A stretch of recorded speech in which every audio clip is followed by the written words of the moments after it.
سرکار دو عالم صلی اللہ علیہ وآلہ وسلم کا فرمان عالی شان، فرمایا جب اللہ پاک کسی کو 5 نعمتیں عطا فرماتا ہے تو اسے 5 مزید اور عطا فرماتا ہے۔ نمبر 1، اللہ تعالیٰ کے پیارے حبیب صلی اللہ علیہ وسلم فرماتے ہیں اللہ تعالیٰ جسے شکر کی توفیق عطا فرماتا ہے اسے نعمتوں میں زیادتی کی بھی توفیق عطا فرماتا ہے، اس کی نعمتیں بھی اللہ تعالیٰ زیادہ اس کو عطا فرماتا ہے۔ نمبر 2، فرمایا جسے دعا کا تحفہ دیتا ہے اللہ پاک اسے قبولیت کے انعام سے بھی نوازتا ہے۔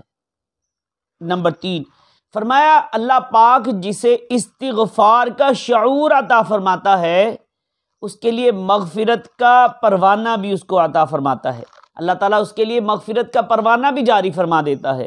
اور فرمایا جسے اللہ پاک توبہ کی توفیق عطا فرماتا ہے اسے قبولیت کے شرف بھی عطا فرماتا ہے۔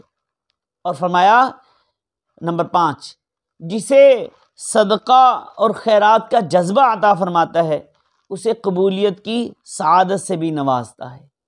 تو اللہ پاک کرے ہم شکر کرنے والے بنیں، دعا کرنے والے بنیں، استغفار کرنے والے بنیں، توبہ کرنے والے بنیں، صدقہ و خیرات کرنے والے بنیں، یہ کرنے کیجئے، انشاءاللہ اس کے صدقے اللہ تعالیٰ اور نعمتوں سے بھی نوازے گا۔ اللہ پاک ہم سب کو عمل کی توفیق عطا فرمائے، آمین بجاہ النبی الامین صلی اللہ علیہ وسلم۔